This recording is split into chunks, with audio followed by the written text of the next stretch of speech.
Je vais vous partager un message que j'ai partagé ici il y a 1 mois et demi déjà. Et j'avais partagé sur Dieu qui est de divin architecte. Et je voudrais reprendre ce message. Et puis il me semble qu'on va aller un peu plus loin. Et on va revenir sur l'essentiel. Amen. Et ma prière cette semaine, alors Michael me dit il faut que tu repartages ça. Moi j'aime pas repartager les messages. Et puis je le relisais, puis ici on me parlait encore. Et je sais qu'il va parler à notre cœur. J'ai aimé dans la liste de chants quand on a chanté jusqu'au bout, je veux te suivre. On a chanté jusqu'au bout, je veux te suivre. Et je ne sais pas si vous vous rendez compte ce que vous avez chanté. Toujours dit que la conscience qu'on doit avoir, c'est que jusqu'au bout, on veut le suivre. Ça veut dire quoi? Ça veut dire qu'il y a des difficultés qui ne nous épargnent pas. Et puis on le voit, chacun a ses difficultés. C'est sujet de joie aussi. Et il me semble, là, à la pastorale Foursquare, ils m'ont demandé de prêcher sur le thème de la maturité. Et j'avais ce thème-là et je revenais sur ce message. Finalement, le chrétien mature, c'est qui? C'est quoi? C'est celui qui décide, comme on l'a chanté, de conformer sa vie à l'évangile maintenant et de dire jusqu'au bout. Amen, amen. Amen. Je ne sais pas si vous regardez un peu la télévision, mais de temps en temps je zappe, c'est terrible ce qui se passe à la télé. Et puis il y avait une femme, je vais taire son nom parce que beaucoup la connaissent, elle est connue, donc elle a de l'influence. Elle est en train de dire, vous savez, il ne faut même pas se marier parce que moi je me suis marié 3 fois, puis 3 fois j'ai divorcé et je suis en train de faire un bouquin sur les bonnes raisons du divorce. Et à la télévision, ils ont fait la pub sur les bonnes raisons du divorce. Et c'est une personne qui a un auditoire, qui a une notoriété. Et je me dis, mais comment on peut entendre de telles choses le samedi, dans l'après-midi, sur nos chaînes, puis arriver ici le dimanche matin et dire, mais nous, jusqu'au bout, je veux te suivre. Vous comprenez ce que je veux dire? Et j'ai l'impression que dans notre génération, on est en train de faire des gens qui n'atteindront jamais leur maturité. Dans le sens où des gens qui n'oseront même plus prendre de décision. Donc il y a un défi pour nous, chrétiens, à se conformer à la parole de Dieu. Et à dire, mais Seigneur, toi, tu as donné ta parole afin que nous puissions, nous, marcher selon ta parole. Quand on a prié pour Henriette, c'était simplement la parole de Dieu qui a été invoquée sur ce jeune garçon et sur Henriette. Et que Dieu lui révèle ce que Dieu voulait pour ce garçon. C'est comme ça que ça s'est passé. Alors on va parler de ce désir de se conformer à celui que j'ai appelé il y a quelque temps déjà le divin architecte, c'est-à-dire Dieu, n'est-ce pas? Et on va prendre ce passage dans Hébreux 11, versets 8 à 9, où il dit « C'est par la foi qu'Abraham a obéi lorsque Dieu l'a appelé et qu'il est parti pour le pays qu'il devait recevoir en héritage. Il est parti sans savoir où il allait. C'est par la foi qu'il est venu s'installer dans le pays promis comme dans un pays étranger. Il y a habité sous des tentes ainsi qu'Isaac et Jacob, les cohéritiers de la même promesse, car il attendait la cité qui a de solides fondations, celle dont Dieu est l'architecte et le constructeur. Celle dont Dieu est l'architecte. C'est-à-dire qu'il est l'architecte, mais il ne se contente pas d'avoir dessiné des plans et donné des projets, mais il est aussi le constructeur. Ça vous fait bien d'entendre ça. Oui. C'est pas quelqu'un qui va trop filer les plans et dire débrouille-toi. Il est l'architecte, celui qui donne le plan, et aussi le constructeur, c'est-à-dire qui bâtit avec toi. Et c'est pour ça que notre vie chrétienne consiste non pas à marcher tout seul et être heureux de ce qu'on vit, mais d'être collaborateur avec l'œuvre de Dieu. C'est-à-dire que sans cesse, je dois chercher quelle est ta volonté. Et là, dans ce passage que nous venons de lire dans Hébreux 11, il est question des pères dans la foi, c'est ceux qui nous ont précédés. Et s'ils nous ont précédés, c'est qu'ils n'ont pas fait n'importe quoi. S'ils avaient fait n'importe quoi, on ne les citerait pas. Quoique, on peut les citer en ayant fait n'importe quoi. Mais ici, ça devient une référence. Des pères dans la foi, des personnes sur qui on peut prendre modèle. Est-ce que vous avez des pères dans la foi? Moi, j'en ai. J'en ai que je peux voir, j'en ai que je peux toucher, j'en ai à qui je peux même téléphoner. N'est-ce pas, hein? Et eux, ceux-là, ils ont suivi ce que nous on appelle communément aujourd'hui le plan de Dieu, parce que Dieu est qualifié d'architecte et c'est lui qui a fait le plan. L'architecte est le constructeur. L'architecte, il établit les plans. Et quand il établit les plans, il a une idée précise. Et il a une vision précise. C'est terrible de travailler avec un architecte. Moi, j'ai eu une entreprise de bâtiment pendant quelques années, avant d'être dans la région, mais c'était terrible. J'avais dans mon entreprise, j'étais chef d'entreprise, j'avais une architecte qui était salariée. Et c'était, moi j'ai juste le diplôme en dessous d'architecte, maître 2, c'est un BTS, etc. Voilà, dessinateur bâtiment, technicien bâtiment. Et quand tu travailles avec un architecte, c'est quelqu'un qui a une idée et qui va dessiner l'idée. Et toi, tu vas lui demander, mais comment est-ce que c'est réalisable? Mais il sait que c'est réalisable, ou elle sait, c'est une femme que c'est réalisable, et elle va voir les différents corps d'état. Et c'est les corps d'état qui vont travailler, c'est-à-dire le maçon, c'est-à-dire le plombier, le zingueur, qui vont travailler afin que le plan de l'architecte puisse un jour arriver à son terme. Vous comprenez ce que je veux dire? Ben, c'est exactement pareil, nous, dans notre vie chrétienne, par rapport à Dieu, qui, ici, dans Hébreux 11, est qualifié de divin architecte. Et c'est pour cela que quand on parle de la foi, Hébreux 11 nous dit que la foi c'est une démonstration des choses qu'on espère. C'est vrai. Mais ceux qui ont marché par la foi, dont il est question ici, ils ont marché dans l'obéissance du plan du divin architecte. Est-ce qu'on peut dire amen à ça? Amen. Et c'est pour ça que ça a marché. Parce qu'ils n'ont pas discuté. Dieu a parlé et ils ont simplement écouté. C'était le divin architecte. Il conçoit les plans. Je sais qu'il conçoit les plans pour moi, mais je sais qu'il en dirige l'exécution. J'ai qu'une chose à faire, c'est le laisser diriger l'exécution. Mais je vais être collaborateur avec lui. Finalement, il y a des choses qu'il a envie qui se passent sur Terre et il va nous sous-traiter le travail. Il va nous dire comment faire pour que ça fonctionne. Et nous devons avoir pour référence ce plan divin de l'architecte, afin que lui, le divin architecte, puisse voir son œuvre s'accomplir. Le témoignage qu'on vient d'entendre, et Henriette a suffisamment d'humilité pour le dire, c'est pas un choc de culture France-Afrique, choc de culture royaume des ténèbres et royaume de Dieu. Amen. Et quand on rentre dans cette dimension, on rend grâce à Dieu, on rend grâce au divin architecte, alors lui, qui plus est, va manifester sa puissance. Et ce qui est formidable, c'est si je prends du temps avec lui, il me dévoile ses plans. C'est la prière. Comme nous l'a dit Jean-Louis Jaillet la semaine dernière. C'est la relation avec lui, l'intimité avec lui. Pas simplement de s'enfermer dans un lieu, mais là où tu es, dans cette attitude de prière, qui ne consiste pas simplement à se mettre à genoux pour paraître pour religieux, mais dire, mais Seigneur, tu veux quoi? Qu'est-ce que je fais? Et moi j'appelle ça la culture du réveil. Le réveil, c'est quoi? Ce réveil, c'est pour quelqu'un... Vous avez entendu le réveil ce matin? Non. Moi, je ne sais pas ce que ma femme a fait avec ce réveil, mais ça fait 2 nuits, à 4h20, il se réveille et ça sonne. Tu sais, mais c'est très agréable quand tu dors, tu entends bip, bip, bip, bip, bip, à 4h20. Et elle ne se réveille pas. Et tu dis, mais c'est quoi? Alors, non seulement tu es réveillé, mais il faut que tu la réveilles encore. Elle te dit, mais c'est pas moi. Je dis, non, c'est pas toi, tu fais pas ce bruit-là, c'est ton réveil. Et la culture du réveil, le réveil, c'est destiné à ceux qui dorment. Et j'ai l'impression que il y a des églises qui dorment. Et je reconnais que je dors ou je suis réveillé, si simplement j'ai cette honnêteté devant Dieu de dire, est-ce que je mets en pratique la parole? Est-ce que je suis le plan? Pas je suis le verbe être, le verbe suivre. Est-ce que je suis le plan à la lettre? Il me demande de bénir mes ennemis. Et comment il va faire pour que tu bénisses tes ennemis? Mais il va permettre que tu en aies. Mais si tu n'en as pas, comment tu veux les bénir? Ouais, je croyais qu'en étant chrétien, on n'avait plus d'ennemis. Mais non, il te demande de bénir les ennemis. Donc comme Dieu est quand même intelligent et cohérent, il va permettre que tu aies des ennemis. Afin que tu puisses les bénir.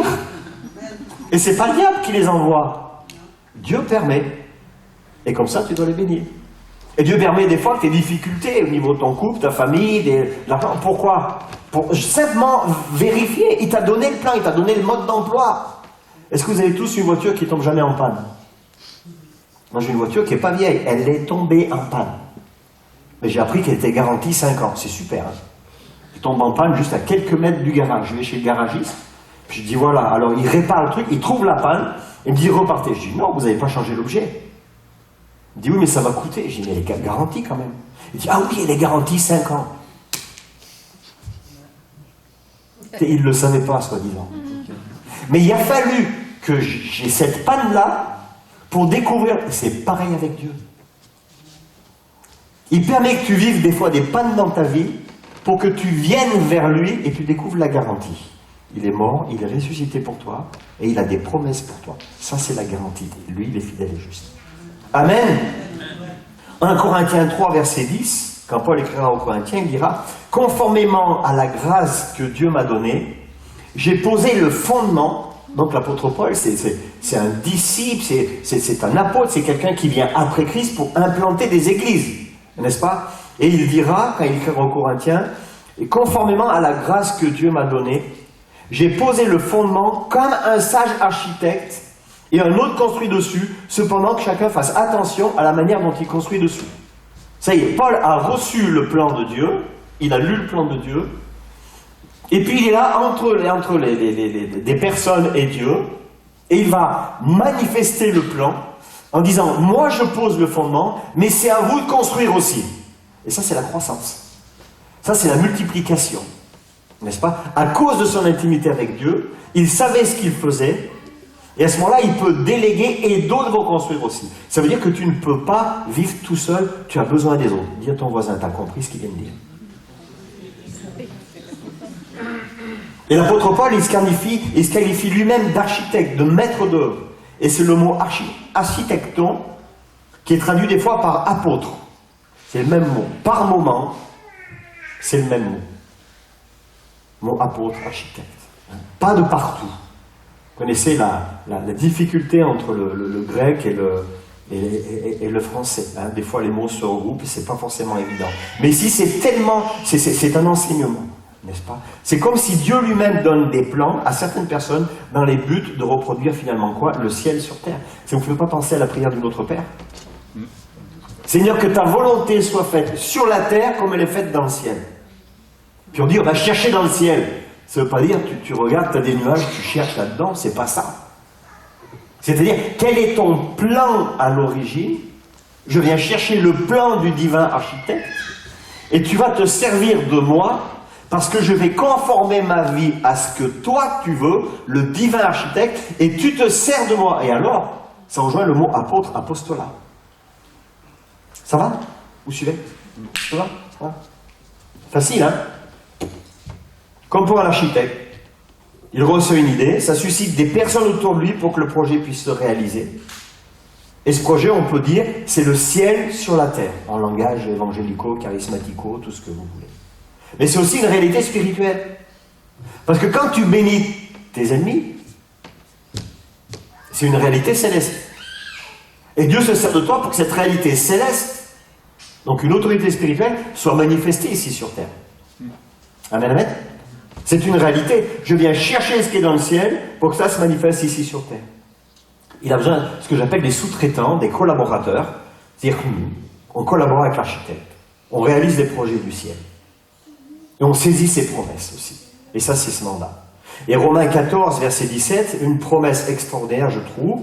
En effet, le royaume de Dieu, c'est pas le manger et le boire, mais la justice, la paix et la joie par le Saint-Esprit.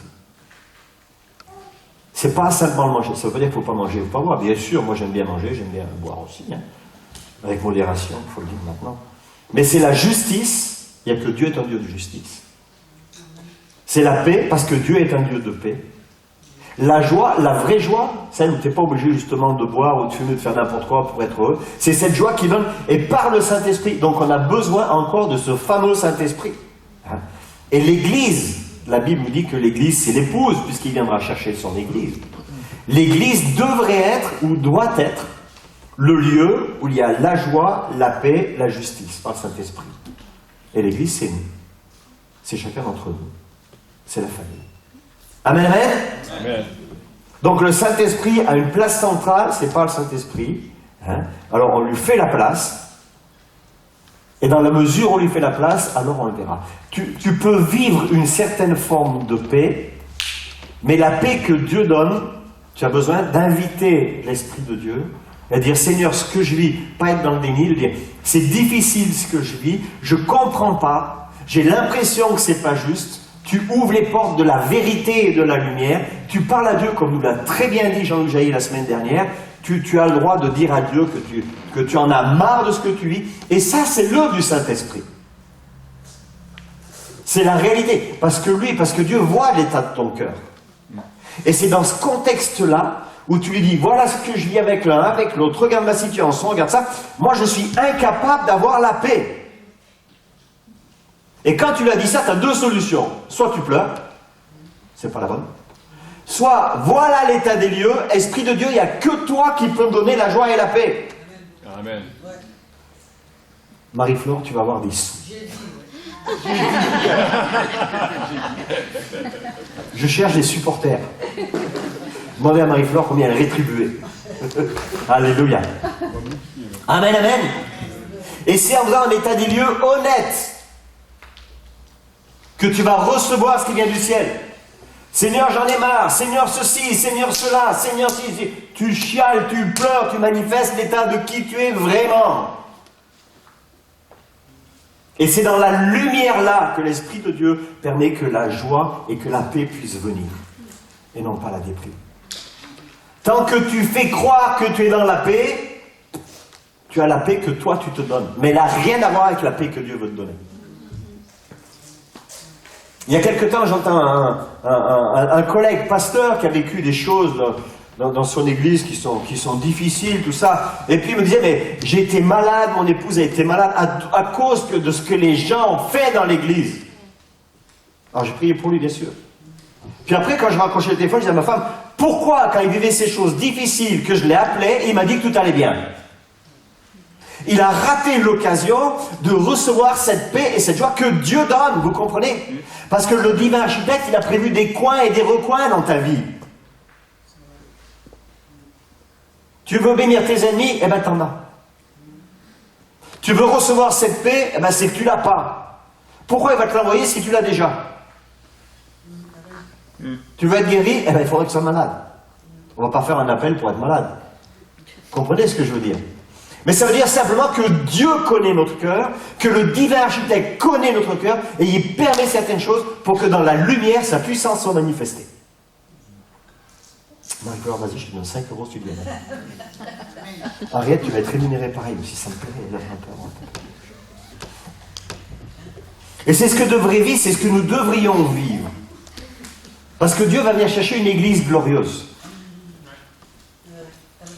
Moi j'aime, je vous assure, je me suis délecté avec les élus. Quand on parlait comme ça, et dire, mais vous savez, je suis le plus vieux pasteur de la ville depuis 1992. Et je regarde dans les yeux et je dis, et j'en ai vu passer. Et j'en ai vu passer avec des projets, avec des machins. Ils sont où? Il n'y a plus rien. Nous, on est là.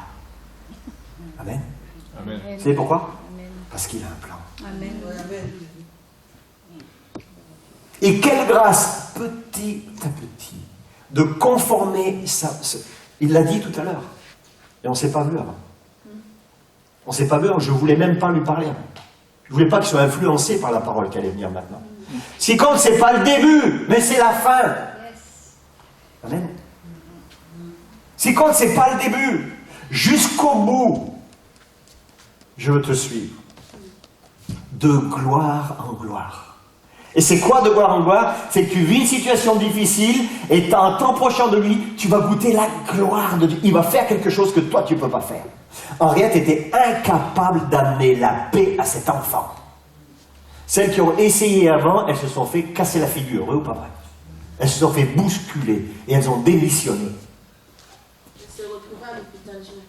Elle s'est retrouvée à l'hôpital.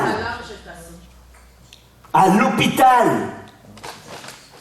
Et un coup de prière, bing, l'enfant, c'est lui qui demande le calme dans la classe. Vous comprenez quelque chose? Ça, c'est la gloire de Dieu. Ça, c'est la gloire de Dieu. Il est en train d'équiper son église pour être cette église glorieuse. Une église glorieuse, c'est une église où on voit la puissance de Dieu. C'est la gloire de Dieu.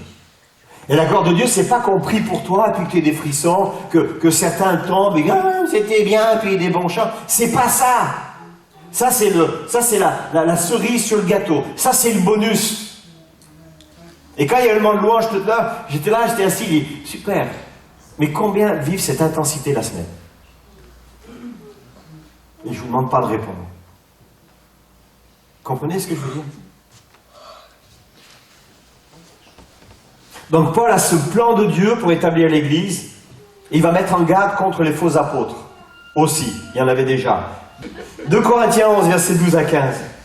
J'agis ainsi, je le ferai encore pour enlever toute occasion à ceux qui en cherchent une de se montrer nos égaux sur un point dont ils se vantent.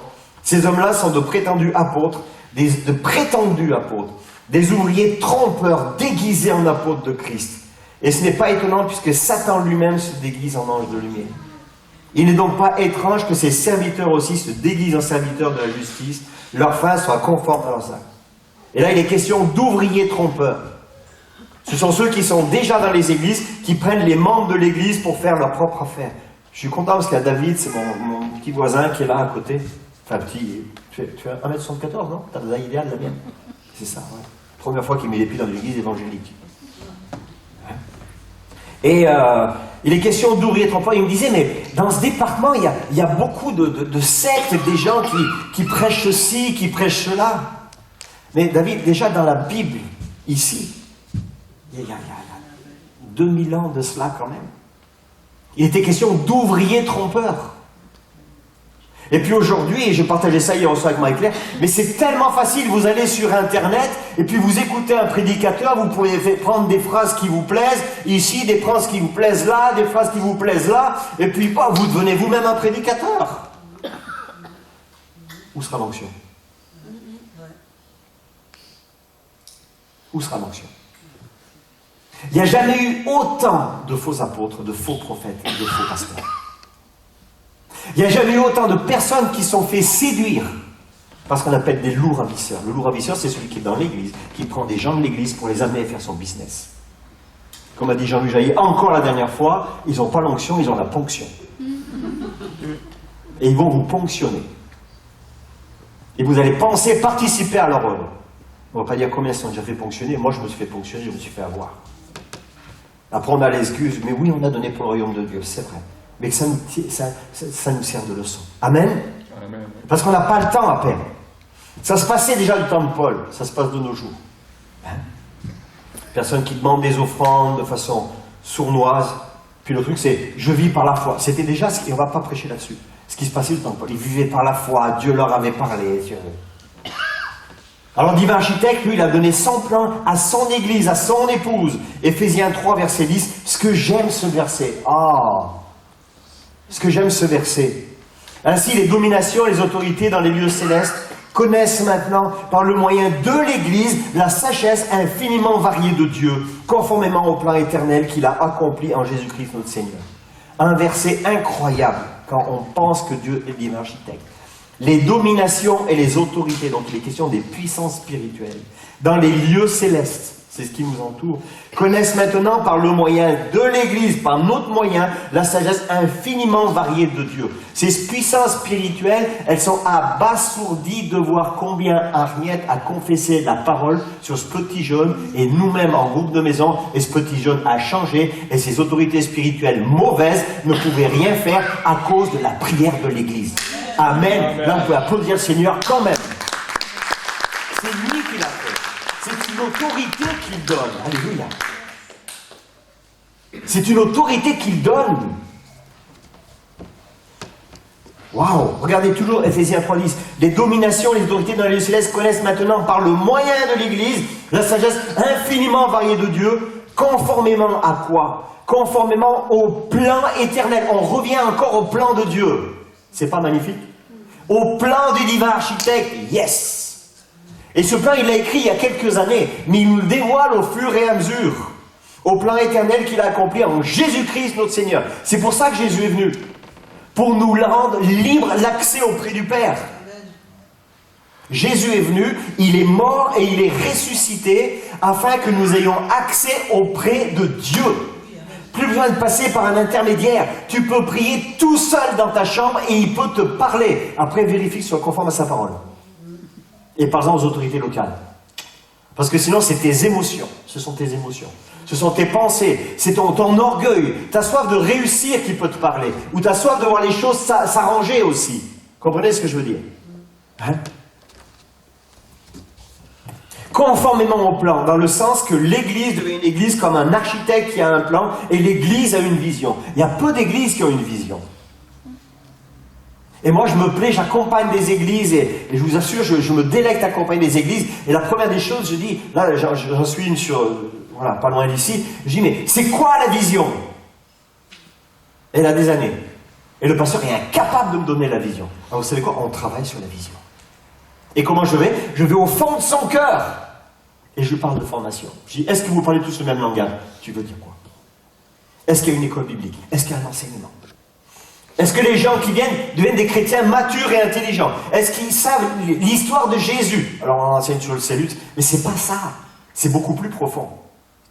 Et je réitère l'invitation de Marie-Claire. Inscrivez-vous aux cours bibliques. Venez aux journées guérison. Inscrivez-vous. Il ne faut pas que ce soit un problème d'argent. C'est de l'argent, vous venez me voir. On s'arrangera toujours. Amen. Amen. Je veux connaître le plan. Je veux connaître le plan. De toute façon, dans son amour, il va nous le révéler au fur et à mesure. Alors s'il te révèle quelque chose que tu ne connais pas, il ne le fera pas. Il va user de grâce. Mais ma vie chrétienne, ce n'est pas une suite de grâce et de grâce et de graisse. Au début, il y a la grâce de Dieu, mais après, il faut cultiver le don qu'on a reçu. Alléluia. Il faut affermir les dons qu'on a reçus. Il faut s'affermir dans ce qu'on a reçu. Devenir mature. Donc l'Église a une vision, elle agit selon ce plan, et ça devient une culture d'Église. Et la culture d'Église ne peut exister que si les membres de l'Église ont cette culture. Ce n'est pas la culture d'un pasteur. Et Jésus va venir rechercher son épouse. Il bâtit. Il est bien dit qu'il bâtit. Vous avez déjà entendu ça. Il bâtit son Église. Ce n'est pas un architecte qui fait ça. Il l'a bâti, il l'a construit. Petit à petit, nous sommes dans ce processus-là. Et l'Église a une vision, comme si on nous demande, pour équiper, implanter, créer, grandir. Elle participe à des œuvres, pas seulement pour grandir, parce que Dieu veut ça. Et je repense inévitablement au verset d'Ésaïe 43, verset 18, que nous avons reçu ici en début d'année. Ne pensez plus aux premiers événements, ne cherchez plus à comprendre ce qui est ancien. Je vais faire une chose nouvelle qui est déjà en germe, ne la remarquez-vous pas. Je vais tracer un chemin en plein désert et mettre des fleurs dans les endroits arides. C'est-à-dire, nous sommes de nouveau des chercheurs de germes. Parce que le plan de Dieu, c'est que son plan soit manifesté. Il n'a pas un plan pour garder, plier. Moi, j'ai un plan ici du bâtiment et il est plié dans mon tiroir. Ben, Dieu ne fait pas comme ça. Il a un plan pour toi, il a un plan pour moi, mais ce n'est pas plié dans son tiroir. C'est à ta disposition. Dis à ton voisin, t'as compris? C'est à ta disposition.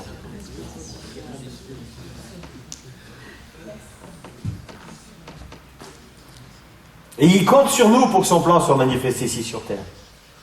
Et vous savez quoi? C'est la seule façon de détruire le plan du diable.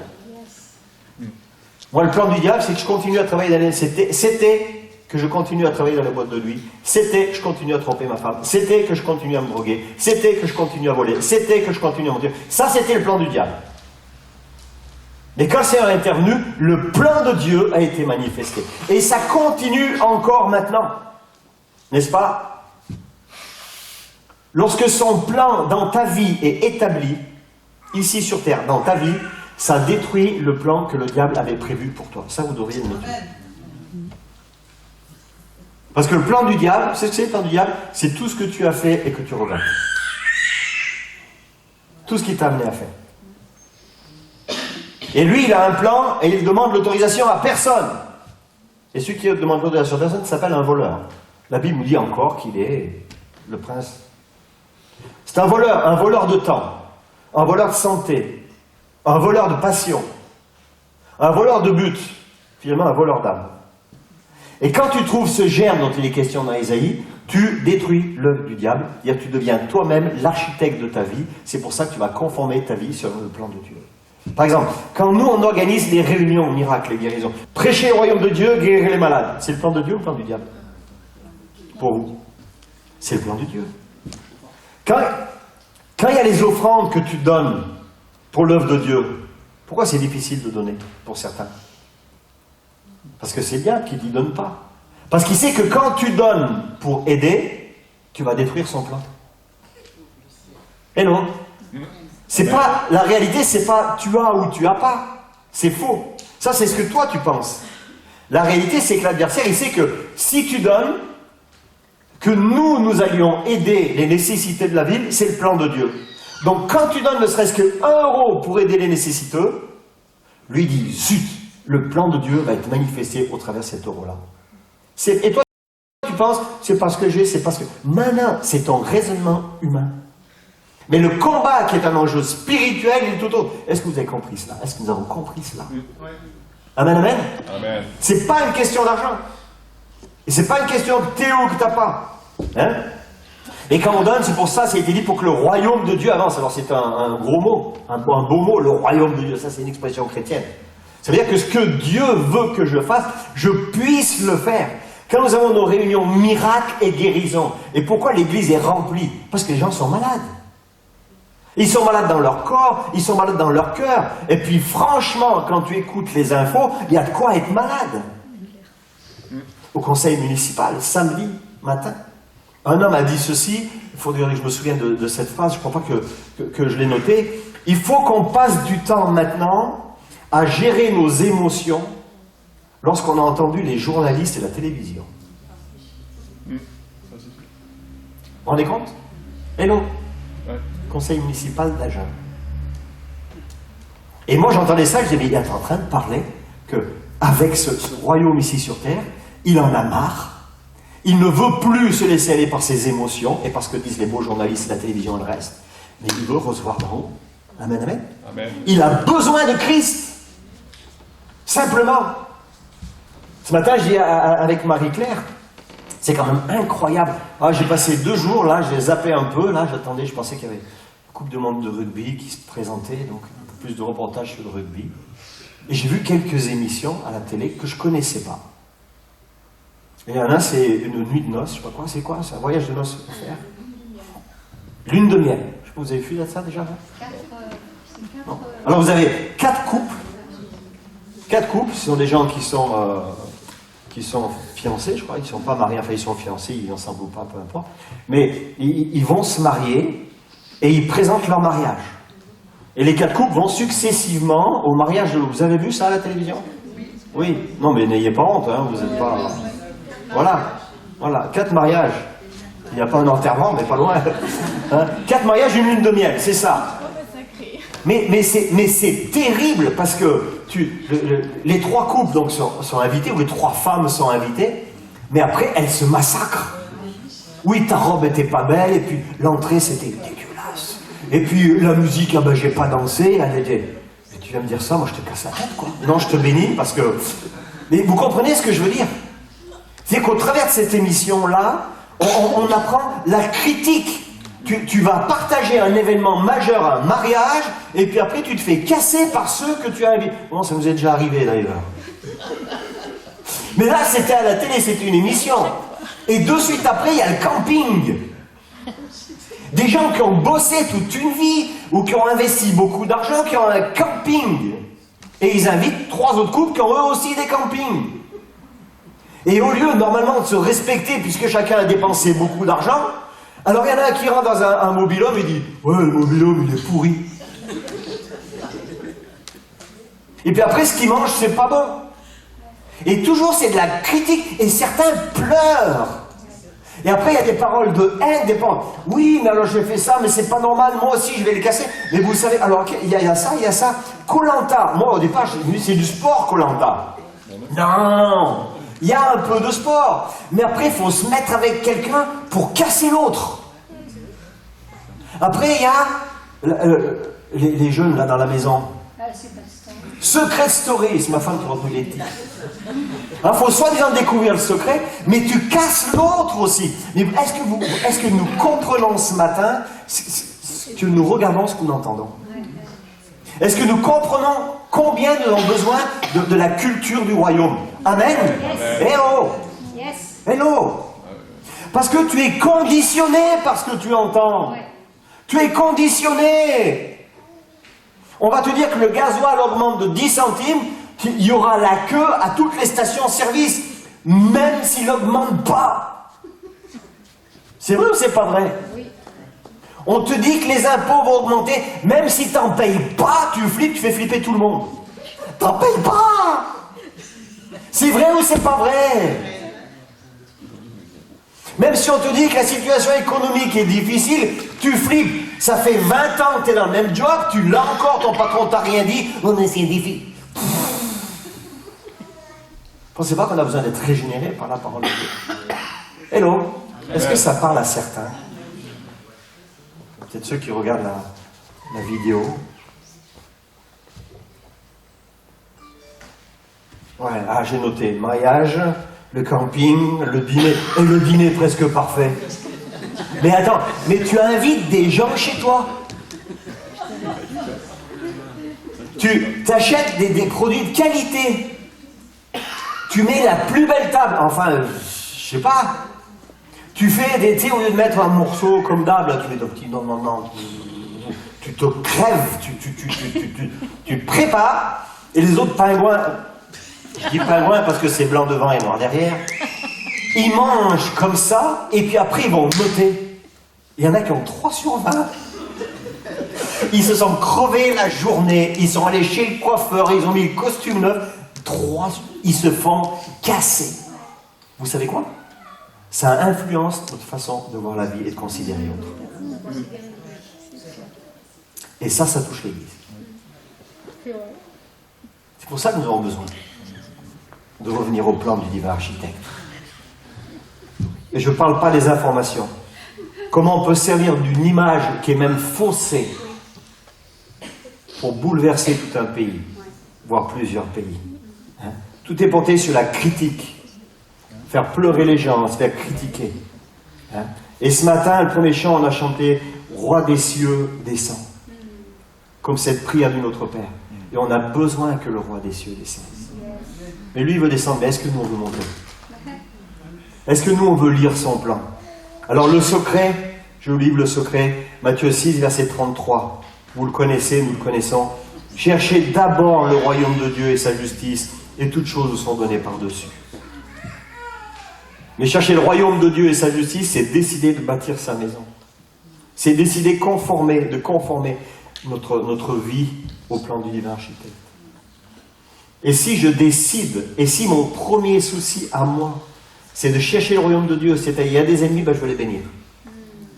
Je suis malade, je demande la prière. Pourquoi pas avoir les médicaments? Tu peux dire gloire à Aspro ou gloire à Dieu, n'est-ce pas? Hein? Et si je décide de m'occuper de bâtir sa maison, comme c'est son plan, alors lui, il va s'occuper de tous nos soucis. Pourquoi? Parce que lui, il sait que nos soucis sont là pour nous embêter de bâtir sa maison. Hello? Combien de soucis sont-nous? C'était des chronophages, ça nous prend notre temps. Et finalement, qu'est-ce que tu y as gagné? La Bible dit que par tes inquiétudes, tu ne rajoutes pas une coudée à la longueur de ta vie. Une coudée, c'est entre 50 et 53 cm. Combien de fois tu as flippé? Ça veut dire que chaque fois que tu t'inquiètes, tu raccourcis la durée de ta vie. Il y a des personnes qui attrapent le cancer, des maladies, parce qu'elles sont toujours inquiètes. Il y en a qui ont mal au dos, il y en a qui ont mal à la tête, parce que ce sont des inquiets permanents. Ils vont même s'inquiéter pour le poisson rouge du voisin qui habite à 500 km ou du frère du copain qui a perdu. Ils n'ont jamais vu le poisson rouge du copain, mais il est mort! Tu l'as jamais vu. Ils vont peut-être même créer un enterrement de poisson rouge. Vous ne connaissez pas des gens comme ça? Moi j'en connais. Dieu est bon, je les vois de moins en moins. Et c'est des perpétuels inquiets. Des perpétuels. Mais rien qu'à les voir, toi tu es inquiet. Ça se communique l'inquiétude. Tu sais, ça va aujourd'hui? Ouais, ça va. Oh là là là là. Quelle question j'ai posée? Jamais j'aurais dû poser. Écoute, le Seigneur te bénisse. Ouais, s'il peut, d'accord. Tu sens une zone d'inquiétude autour de lui. Vous n'en connaissez pas, vous, les démons? Non, hein? Ben, je ne les aurais pas donnés. Hein? Mais je décide de m'occuper de bâtir sa maison, de lire le plan du divin architecte, parce que je sais que lui, il va s'occuper de mes soucis. Amen? J'aimerais juste qu'on puisse prier. J'aimerais juste qu'on puisse prier. Cherchez d'abord le royaume de Dieu et sa justice. Toutes choses nous sont données par-dessus. Simplement, si on peut se lever, peut-être. Et je crois qu'il y a un appel pressant de la part du Seigneur deuxième partie de l'année qui est là. Nous sommes en septembre, hein, et Jean-Louis Jaillet nous a parlé le week-end dernier sur l'intimité, sur la réalité de l'intimité. Et il nous disait la réalité de l'intimité, c'est pas se mettre à genoux, faire notre prière, qu'il a vu de tous. Non, non, c'est ce que tu vis dans le secret. Et moi, je bénis Dieu pour les moments de louange, je bénis Dieu pour les moments d'appel, je bénis Dieu pour tout ce qui est vécu dans ce lieu. Mais ma prière, c'est qu'est-ce qu'on vit à la maison? Qu'est-ce qu'on vit à la maison? Qu'est-ce qu'on vit à la maison? Parce que c'est là où on va être équipé. C'est là où nos couples sont rendus forts. Et combien de fois, et j'aime le dire et je le redis, quand on rencontre des couples qui ont des difficultés, on dit est-ce que vous priez ensemble? C'est difficile hein, de se disputer quand on est à genoux les deux. Tu disputes avec ton conjoint, ta conjointe, mets-toi à genoux avec l'autre. Commence à prier. Toi, si tu disputes pas. Là, tu fonds dans les bras l'un de l'autre. Et ça, c'est la présence de Dieu. Et c'est là que Dieu nous amène. Et celui qui doit être équipé, c'est pas le pasteur, c'est chacun d'entre nous. Parce que tu es confronté à la réalité de la vie. Et est-ce que tu vas laisser tes émotions te diriger? Ce qu'ils vont dire aux infos, ce que le copain, la copine va dire ou faire. Et si on se mêlait plus de notre vie avec Dieu plutôt que se mêler de la vie des autres? Est-ce que ce n'est pas un défi que Dieu nous donne dans ces temps-là? N'est-ce pas? Et j'avais noté, je le dis encore, Dieu nous a formés, le péché nous a déformés, mais Jésus peut nous transformer. Amen. Est-ce qu'on veut laisser Jésus nous transformer ce matin? Alors, le premier appel, si tu vis une situation difficile, personne ne va s'avancer ce matin. Simplement, on baisse les yeux, puis on baisse la tête, puis je vous encourage à fermer les yeux par respect pour la personne qui est à droite, qui est à gauche. Et si tu vis une situation difficile, et là, c'est un temps d'honnêteté. Pas comme mon collègue pasteur qui me dit que tout allait bien, puis tu lui téléphones 3 mois après et t'avoues qu'il a été malade, que sa femme a été malade. Donc ça allait pas bien. Et si tu vis une situation difficile, traverse une situation, tu as juste besoin de laisser le plan du divin architecte être ouvert et de te conformer à ce plan. Simplement, mets juste la main sur ta poitrine, comme ça. Ça, c'est simplement de... Mais tout le monde a les yeux fermés. Moi, je ne ferme pas les yeux, je regarde mes notes comme ça, mais je ne regarde même pas chacun d'entre vous. Ça m'intéresse pas du tout. C'est entre toi et ton Dieu ce matin. Moi, je vis des situations pas faciles non plus, je vous assure.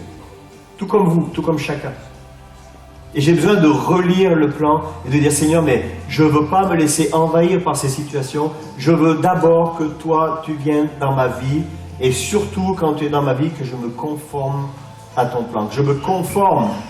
Parce que toi, dis, comme quelqu'un hier m'a dit, si j'avais lu ça avant, même si ce n'est pas facile à mettre en application, il y a certainement des bêtises que je n'aurais pas faites. Et là, je vais prier. Seigneur Jésus, merci pour ta parole, parce que tu es un divin architecte, parce que tu as pour nous un plan merveilleux. Et toi, tu bâtis ton Église, et tu veux que nous bâtissions ensemble, parce que nous sommes ton Église. Et quand il dit que tu bâtis, c'est que tu te révèles au fur et à mesure, jour après jour, à chacun. Et quand tu te révèles, le mot révéler, ça veut dire que le voile est ôté, alors tu enlèves le voile de notre incrédulité, tu enlèves le voile de notre vision de la situation humaine, et toi tu viens dans ta grâce et ton amour. Et c'est toi, Seigneur, qui va agir dans ces situations. On te les donne maintenant, au nom de Jésus. Alors prenons 30 secondes, et puis dans notre tête, simplement, on pense à cette situation et on la donne au Seigneur, en disant, Seigneur, pardon parce qu'on a essayé de vous solutionner nous, mais on te donne ça, mais nous on veut mettre ta maison d'abord, la construction de ta maison d'abord. On veut marcher comme toi tu veux d'abord. On prend 30 secondes pour ça, simplement. Dans le silence, dans notre tête. On remet cette situation.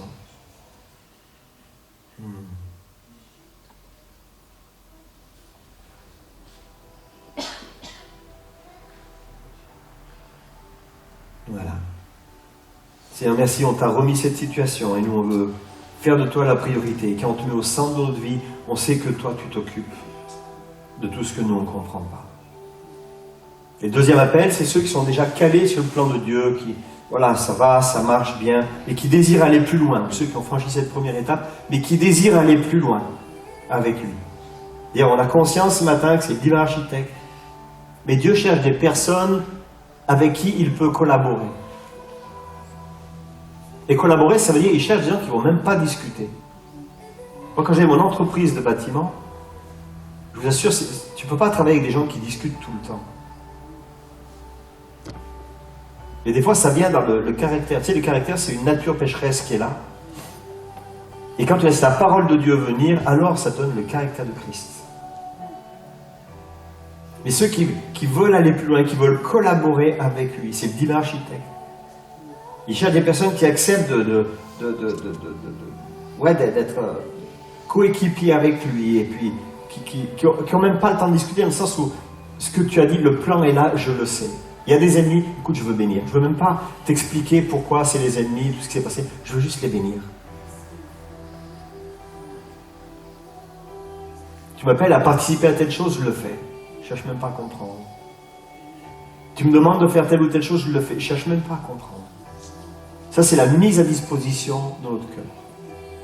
Alors simplement, cela, mettez la main sur votre cœur. Moi, je ne regarde pas non plus, c'est entre vous et Dieu. Et c'est comme une déclaration ce matin. Seigneur, merci. Et moi, je prie. Seigneur, merci parce que toi, tu cherches des collaborateurs, tu cherches des ouvriers efficaces. Tu fais de nous, non pas des zombies, mais des gens tellement intelligents, selon ton cœur, qu'on connaît ton plan et on sait que ce que tu nous demandes de faire, c'est conforme à ton plan. Parce que toi, tu veux voir ton royaume ici, dans cette ville d'Agen. Moi, je te loue pour l'impact de cette assemblée ici sur Agen. Je te loue pour ce qui est fait au niveau des gens qui ont des problèmes, qui n'arrivent pas à manger, on peut leur donner à manger. Ceux qui n'ont pas de vêtements, on peut leur donner. Seigneur, amène-nous plus loin encore, s'il te plaît. Amène-nous plus loin encore, s'il te plaît. On va être utile entre tes mains. Au nom de Jésus. Amen. Amen.